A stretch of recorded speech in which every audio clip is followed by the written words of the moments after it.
Dude, you've been working hard at this. You and Olivia, you're out, you're looking at properties, you're building the buy box. How's it really going? It's a reminder at how hard this game is, right? Sometimes when you're in the game for 20 plus years and you have it all wired, you just forget the early days. It sucks in the beginning. You don't have a network. You don't have a buy box. You got to look for what's possible. Then I'm the one rental at a time guy. I'm the long-term rental guy. And I'm not sure it's possible in Vegas at today's rates with today's prices. That said, I am certain you can have cash flow. Is it buying a home and adding an ADU with maybe somebody like Picasa Homes and Jody? Is it a condo hotel and doing something completely different like with Lisa Sutton? Is it room by rent, maybe with Sean and Spencer? I know that cash flow is possible. That much I know for certain. What I don't know for certain is if we want to do those things. So man, I'm having a great time. It is both stressful and fun at the same time, if that makes sense. Yep. It's a reminder that the beginning sucks. But yeah, it's a little scary and it's a lot of fun. So it's kind of weird. So Michael, you and Olivia have been working hard at this, looking for an opportunity in Vegas. How's it really going? Man, this self-reflection is important. You got to remember, and I say this all the time, but sometimes I got to look myself in the mirror and remember that patience is the key to this. Because buying cash flow, buying great deals is hard. It's never easy. Buying cash flow in Las Vegas is really hard today.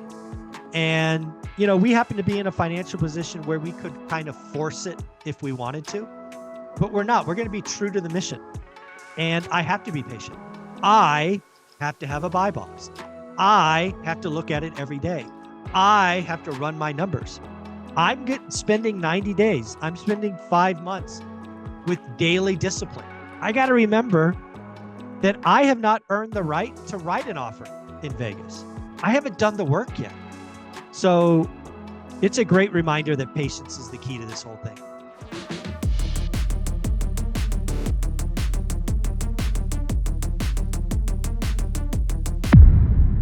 We have gone from get rich quick to scare tactics and fear. Welcome back to Buying Vegas. Just to catch you up to date, what have we done so far? We've done the boring long-term month-to-month rentals with the lovely Jody. We then learned about condo hotels and Airbnb with Lisa Sutton. Then we went over and saw Darcy and figured out casitas. Now we're going to talk about workforce housing or rent by the room with Sean. How you doing, Sean? I'm great. Thanks, Mike. Good. You're super. I got to tell you, I love the passion that you bring to this. Why don't you just, tell us who you are and tell us what your definition of workforce housing is? Sure. Well, I've been in full-time real estate investor for the last 5 years. I first got involved, owned a home investor franchise, got my feet wet there, and moved away from that model rather quickly within the first year or so, I'd say. And it was sort of a journey to try to figure out how do I get away from stroking those kind of checks every month for advertising. So that, long story short, took me many places along the way.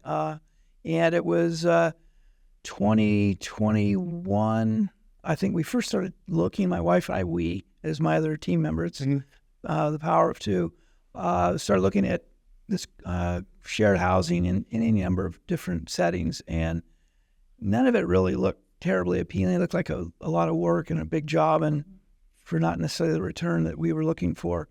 We're not starting our lives, we're in the second half of our lives. So for us, time certainly is even more important than it might have been if I was 30. So it came to us through my home investor association, the co-living model that we're currently executing on, which is this workforce shared housing. It wasn't, so it's a market-based opportunity. It's not subsidized by any government entity or charity.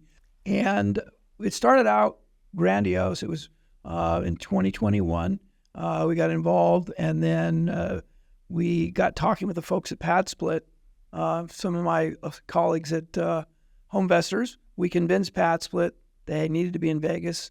And long story short, they went live here in the middle of 22, launched as their platform, and that's where really the journey began in earnest. The strategy was, a couple of us we'd spoken to private equity. We were going to raise money and sell the 100-door portfolio to private equity. Sounded like a great plan. Had an exit strategy. We were going to make, multiples on our investment. Well, the one thing we couldn't control, but one of the things, was interest rates and liquidity. Rates went up, liquidity dried up. Private equity was nowhere to be found. So the model or the mission or the journey, sort of took a sharp left turn. At that point, I had 2 houses ready to fill, and so many lessons I've learned along the way. But co-living, folks that are renting by the room for short-term, mid-term stays tend to go wherever they go at the holiday time. So we had a heck of a time filling. So we had 2 fully converted houses, ready to go, party, the music's, coming up, and no one's showing up. So we went through the holidays in January, kind of met with a similar response. And, my wife said, look, we got to do something different. This is not going to work. So that was another turning point. We decided that we would move away from the pad split model of one tenant per room. And we started renting multiple tenants, 2 or 3 in some cases, per room. We found a particular industry that needed workforce housing, and we aligned with them, and that's what we've been doing ever since. So it's been, out of sort of lemons comes lemonade, I think, something like that. So that's really what got us here. Okay. All right. I'd like to say it was all part of the master plan, but, it wasn't. How hard is it to have multiple tenants in there and without having any conflict, and how do you resolve it? Sure. Well, I'd like to say that never happens. Oh, and really? It does. There's a number of combinations that go into this, so it's not one answer. It's a multiple attack, if you will. Certainly the vetting of the people. One of the things we find, again, much just by trial and error, we've found that working within an industry where their stay in our house is related to employment, it tends to shape maybe a little better behavior inside the house. Again, the people that are living in my homes are there to work first and foremost. Our houses are purposely designed where we don't have a family room or a TV room or a gathering place other than the kitchen. It's like a country kitchen, large eating area for meals and such, meal prep and meal and eating. But there's no place for them to really hang out. So we have house rules. So everyone is there really for a common purpose, and that's to eat, get ready for work, go to work, come home, and do it again. I mean, it's just and so because they're all mindful of each other's, they're in the same situation, same employment, same sector, industry sector. They all have an understanding of each other's. They're all in the same boat, basically, right? So they tend to be more respectful. Now, certainly things like, Johnny ate my hot dogs or something, that has happened a few times, and we've had to intercede. And we are not walk-away absentee. We are involved enough, but we've set up an internal communication channel. So we encourage that amongst themselves as opposed to us getting involved, because that's so it really is, it's very infrequently have conflict. Okay. What kind of house rules do you implement? Well, we provide a weekly cleaning service. So the common areas in the house we manage. Okay. Everyone's responsible for their room. They're responsible for picking up after themselves in the kitchen, the bathrooms. Does everyone do that to the same standard? Absolutely not. Okay. So there's a learning curve when people enter the environment there.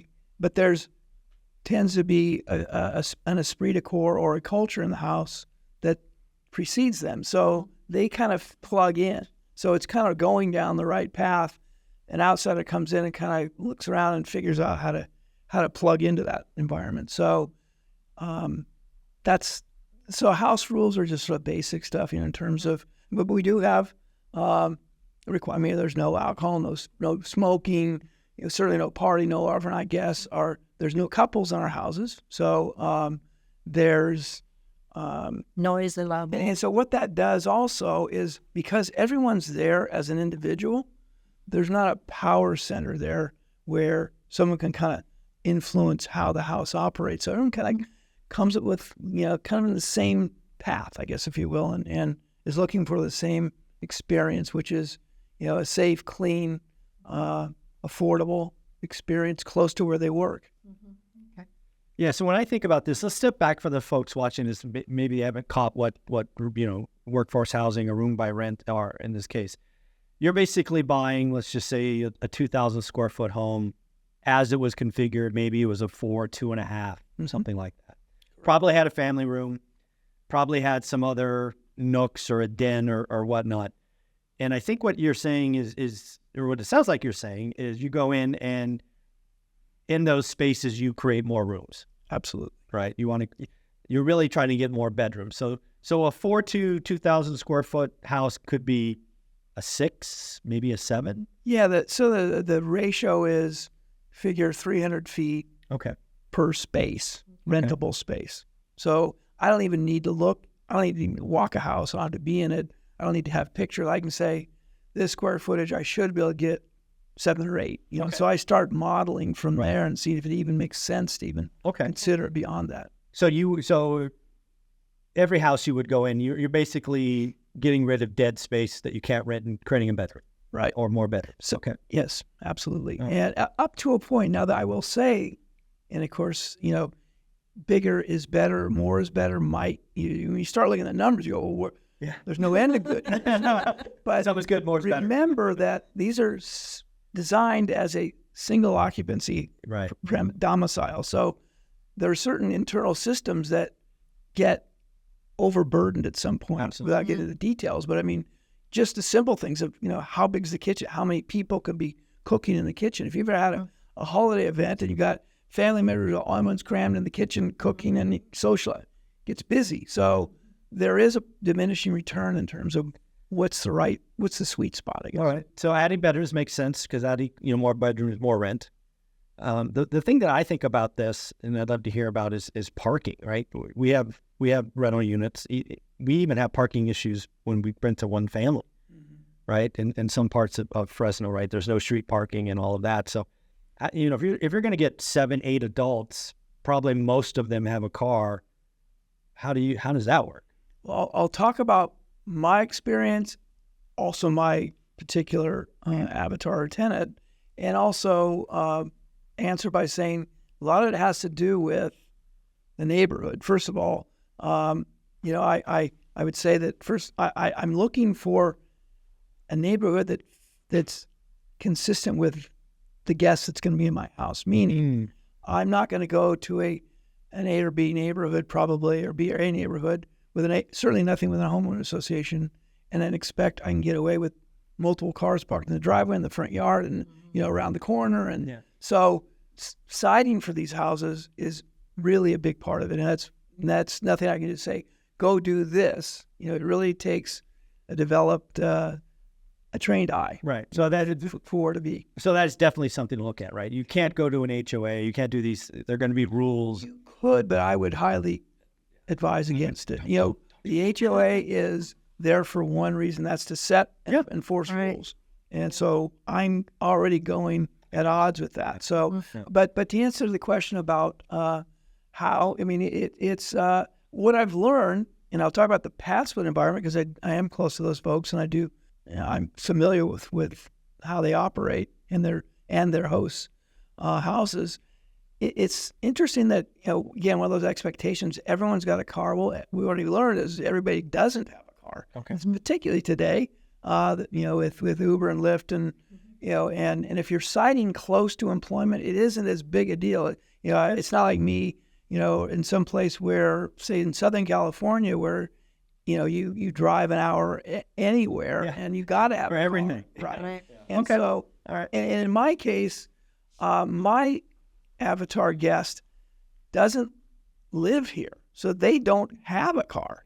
So most of the times, although some that stay longer have brought a car, but again, it really has been a non-start. I mean, it's not been an issue for the most part. Talk a little bit about numbers. So say you buy a house, maybe for $500K, All right. and you can rent it normally maybe $2,000 if you rent it to one family.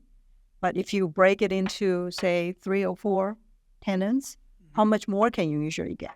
Right.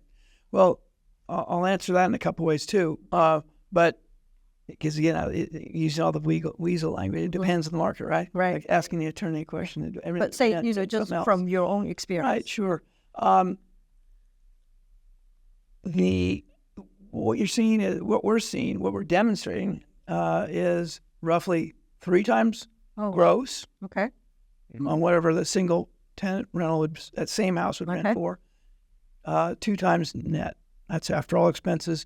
Because you're doing cleaning. Right. Right. Utilities. And, Right. So my expenses are running 35% all in. That's not debt, but Right. that's This is operating. operating expenses. Okay. Yeah. Okay. And insurance-wise, do you have to do anything different as a It's just landlord? commercial insurance. I mean, So, yes, typical insurance. That you, Okay. I mean, it do you have to do any disclosure that to you're the going to insurance company. to insurance company? I'm going to rent it to different 5 than different multifamily. individuals, so you could. It's no different if I had a multifamily. It's just a commercial policy. They don't really distinguish that you're doing this use and that Okay. approved, zoning or something like that. We don't get into that conversation. If it came to the short strokes, I don't know.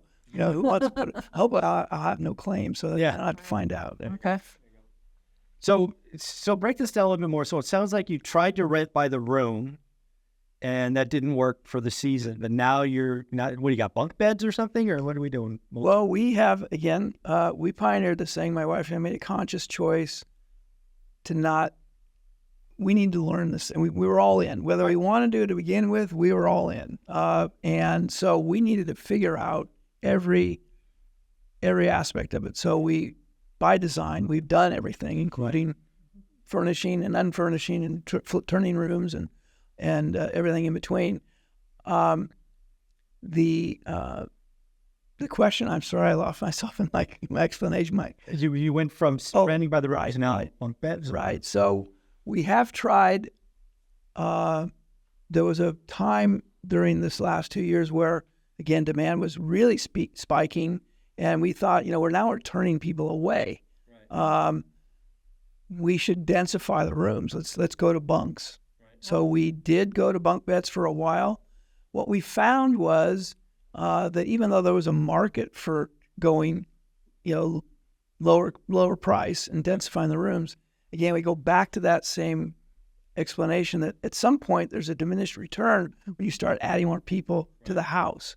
So even though we could squeeze a little bit more money out of the room, our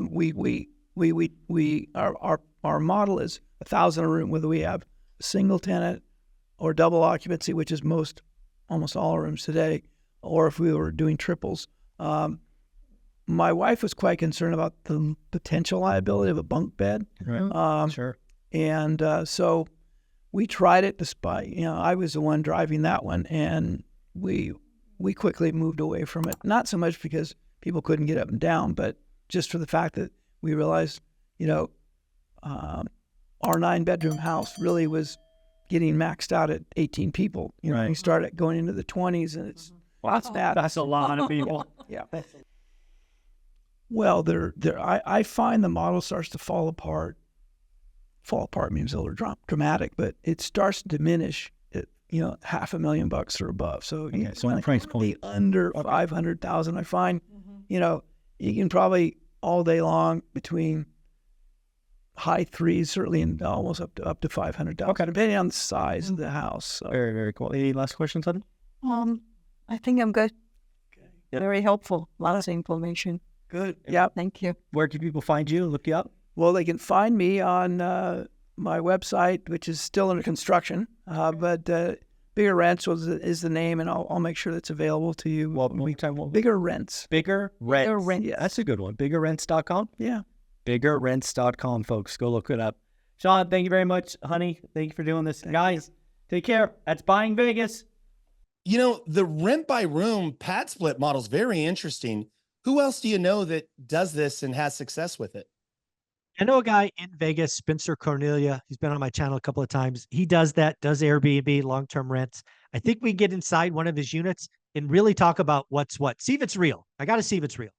Hey there, folks. I got a big treat for you. My good friend, Spencer Cornelia, has been on the channel a bunch of times. He's been doing room by rent in Vegas for 5 or 6 years, right? Yeah, actually coming up on 8. Wow. It started in 2016, so I've been doing it in Vegas for a little bit of time. Got some experience. Yeah, absolutely. Got some war stories as well. Yeah, I remember one of the war stories you shared, something about a fire. I remember that one. Yeah. I've seen it all. You've seen it all. So we're going to get a feel for what room by rent is. Obviously, if you're watching Buying Vegas, one of the things that we're looking at is room by rent, and we just never have done it. So I want to talk to somebody that has. So give us the rundown. When did you start work? All those things. Just give us some color. Started with a condo. Really enjoyed it because I was able to offset costs down from general rent of $800 a month down to $100 a month. Like this is a secret sauce. So then I Take living expenses down. Yeah, I upgraded to a 7-bed after that, and I was actually cash flowing on top of living for free, and so I was sold on the system. So I've been doing it ever since, and I am really glad to get to show you this one. Awesome. So you see it in action. And then, so how many do we have today? What's the portfolio I have like? 3 rent by rooms. This is currently an Airbnb. When I convert this back to a rent by room, I'd be at 25 tenants, possibly 26, depending on garage conversions. Wow. And I actually have a conversation this week for a potential seller finance deal here in Vegas.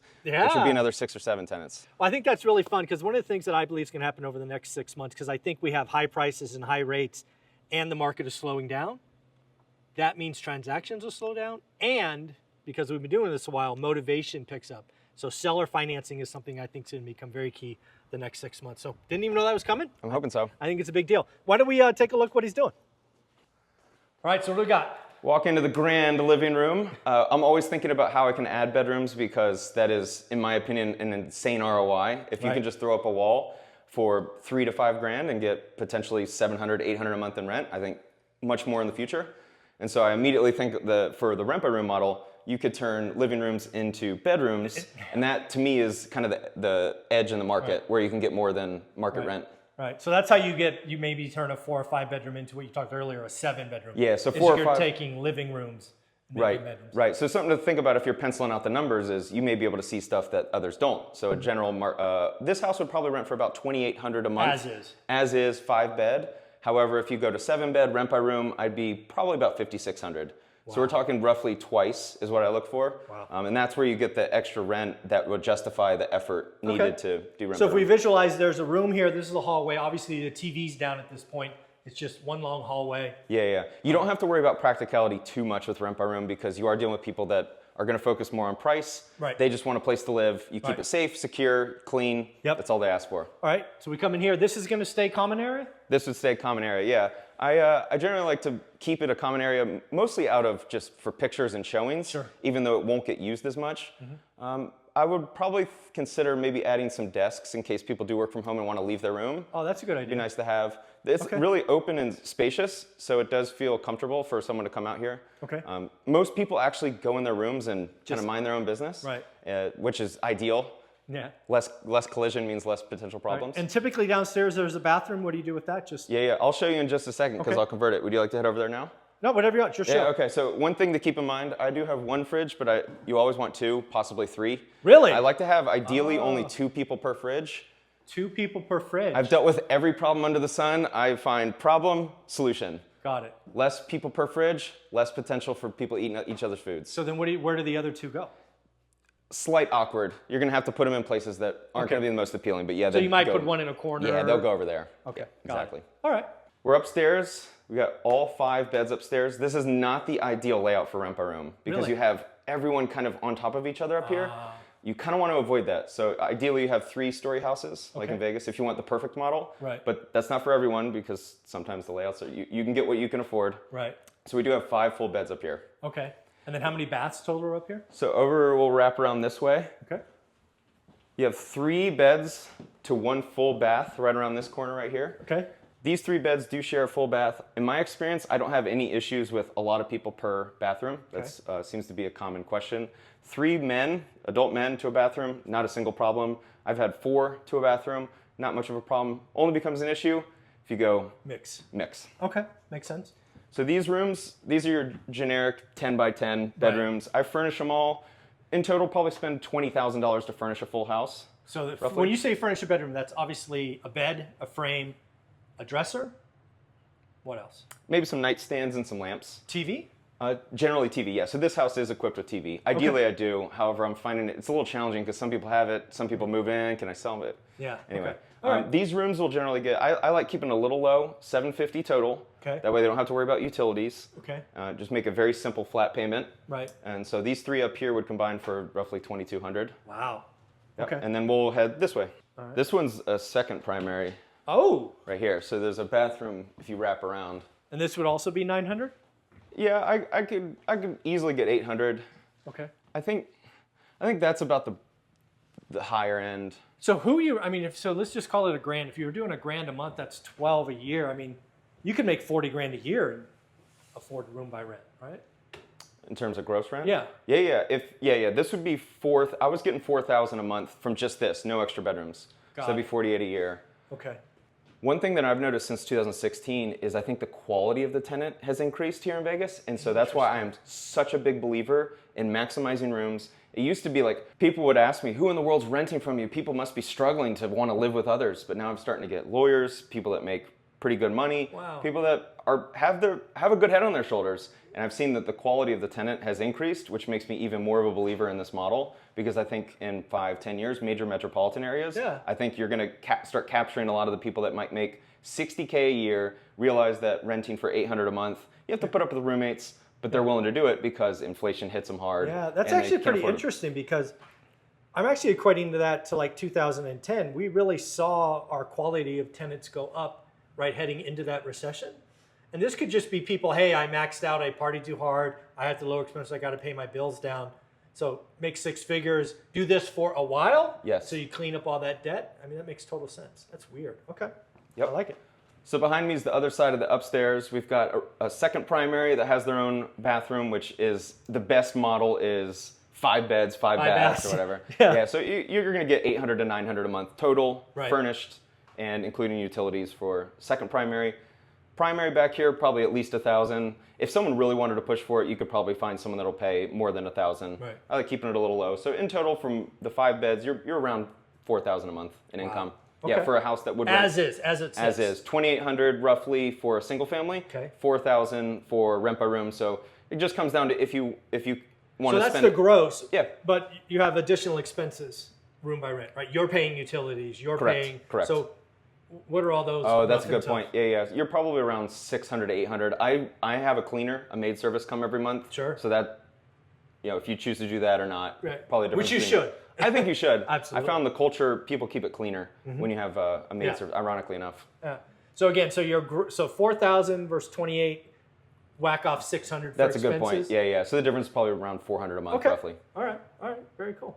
All right. So now we're going to show us this garage. Yes, let's do it. All right. Let's go check it out. We're in the garage, which is about to be an additional unit. I feel like this is the biggest opening in the market right now is when you can, because this is going to get $1,000 a month for sure. So if you're fortunate enough to have the funds to convert, then and a HOA that allows for it, then this is an opportunity to make. If you put 30 grand and you can make 1,000 a month, that's Easy about return. 35% return. So again, Pretty this stable. is going to be 80 HOA approved. Yeah. So the only concern would be the garage door. Yeah, but you have to leave, I'm guessing.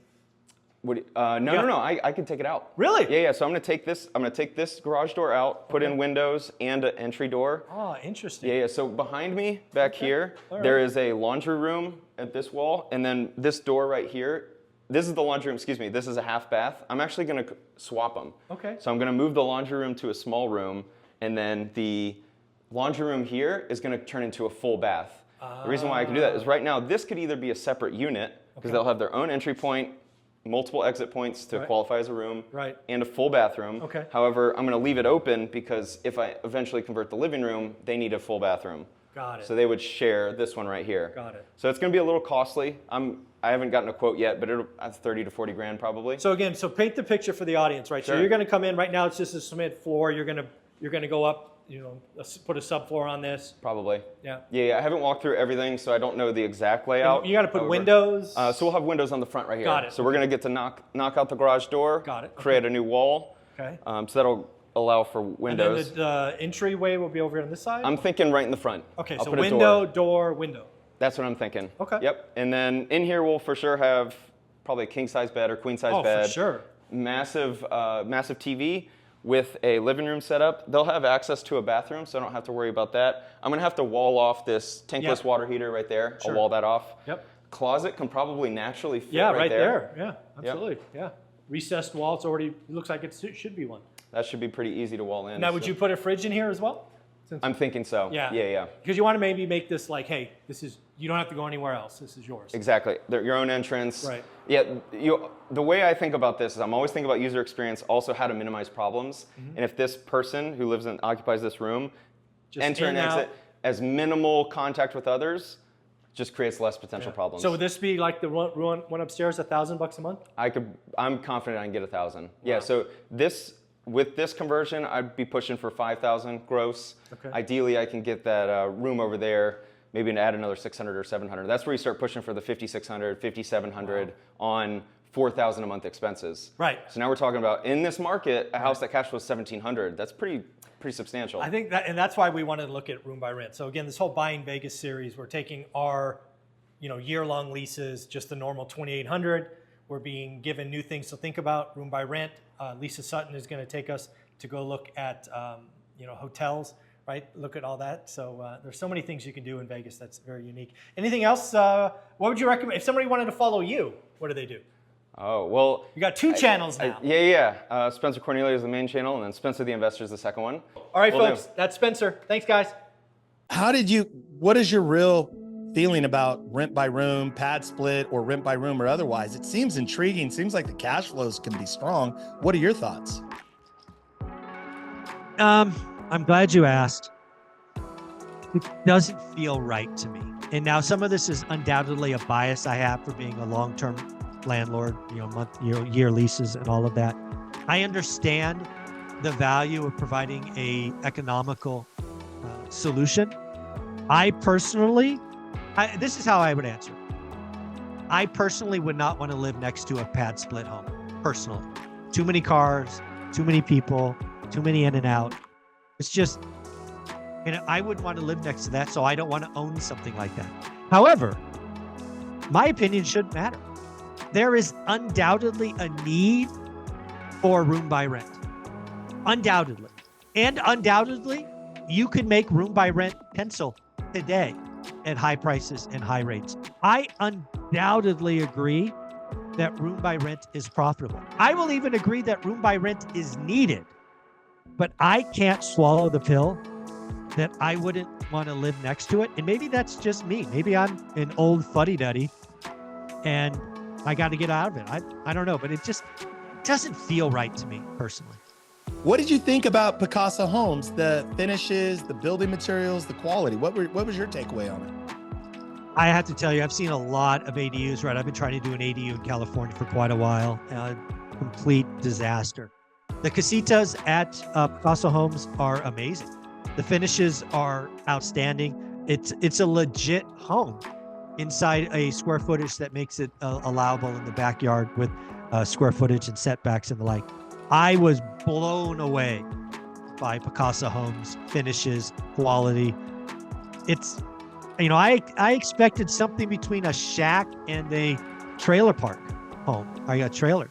And dude, they're a home. They're legit homes. So I was blown away. Can you see yourself buying one of these houses and chopping it up and doing a Frankenstein, turn this room into a bedroom and this room into a bedroom and that into a bathroom? What's your thoughts there?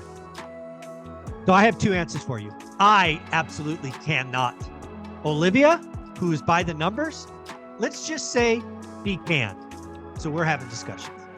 Man, the school community, so cool what you're doing. Well, how's it going?